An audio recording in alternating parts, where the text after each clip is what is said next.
अब बन बुझाव दाड़े खान ओका लेकान बाबा हड़ को जन्म ना जे उनको भितरी रे इंसानियत गे बनुआ।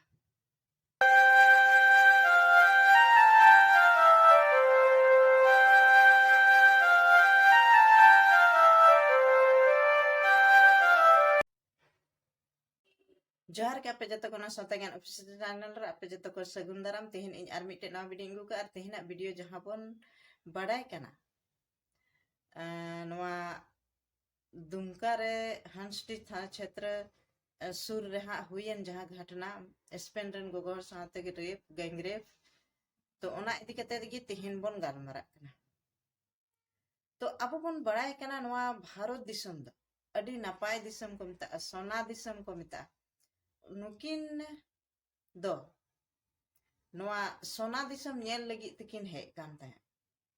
अब बन बुझाव खान दा नुकिन बुझाव पे स्पेन रन कना किन आ नुकिन नवा भारत दिसम रेना खुशी हताव लगी तकिन हे लेना खुशी रस्क लगी तकिन हे लेना मेनखा उनकिन बकिन बुझाव दाड़ेदा मेनते अलिन ओना जगह रे सेन कते माने ओका लेकान अवस्था रलिन पड़ा। तो अब बन बुझाव दाड़े कना उनकिन स्पेन खय किन हेना पाकिस्तान रे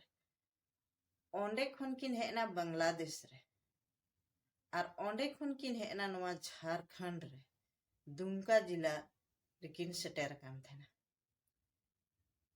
और उनकिन उनका दाना दाना तकिन लांगाव कान ताहेना। ओनाते हंसडी थाना क्षेत्र सुर रे मिटे कुंजी आतो सेन रे माने बीच रेगी उनकिन मिटांग टेंट किन बैठो किदा और टेंट बैठो कते ओंडे किन गिति जिरवना और किन गिति जिरवेन खा उनकिन दो बकिन बड़ाय कान था मेनते नवा बीच जगह रे अलिन ताहे कते अलिन लगी ते बेस हुई से बड़ी हुई नवा दो उनकिन बकिन सोचाव लेदा उनकिन किन गिति जोंगना जिरव जोंगना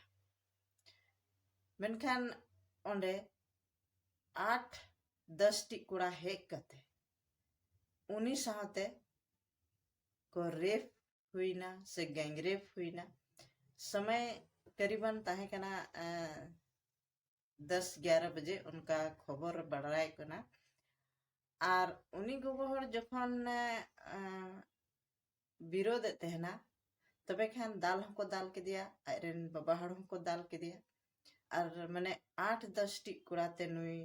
स्पेन गोगो हर को रेप के दिया माने को गैंगरेप हुईना और उनको कोड़ा तो को नीरना दुमका से ने बाहरे दिसम रेन गोगो हड़ नवा दिसम रे हेकते सुरक्षित बको तहन कना और अब बन बुझाव दाड़ेया कना आखिर नवा दिसम रे दो ओका लेकान बाबा हड़ को पैदायना जे बन बुझाव खा उनको दो मिटंग जानवर समान माने जहां गी बाको नेल उरुम को जहां गी कुड़ी से गोगो हड़ को नेले को आको नजर रे तो उनको मने रे दो मिटांग बन बुझाव खान जजम जानवर लेका मने रे हजुक कान नोंका ते दा अब बन बुझाव दाड़े खा अब दिसम रे दा से ओकोय गोगो हड़ हो सुरक्षित बाको तहन कना बाको तहना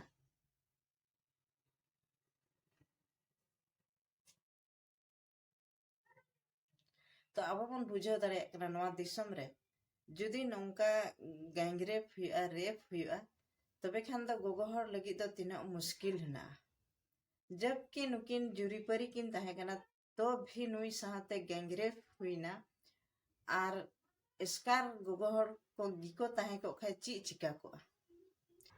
अब बन बुझाव दाड़े खान ओका लेकान बाबा हड़ को जन्म ना जे उनको भितरी रे इंसानियत गे बनुआ और नवा घटना तीना बड़ी हुईना और नोंडे बड़ाय नामो कना जे नुई स्पेन गोगो हड़ दो हॉस्पिटल रे एडमिट मिनाय गया और नोंडे बड़ाय नामो कना मेनते नुकु गैंगरेप लेदे को तीना हड़ते माने 8-10 टी हड़ नोंडे को ताहे कना मेनखा ओनारे पिया को सा नाम कना उनका खबर बड़ाई कना और नुकिन द नोंडे किन हेना जहां झारखंड रे तो नोंडे खन दाना बना कते किन उडुंगो किन तहे कना नेपाल चला किन मेनखान नोंडे गे नोंकाना घटना हुयन खाय दो चिक किन चिकाया तो तेहना वीडियो दो नोंडे गे मुचे किदा और जुदी आपे वीडियो पे कुसी तबना तबे खे लाइक शेयर कमेंट तबन पे और चैनल पे नवा खान सब्सक्राइब तबन पे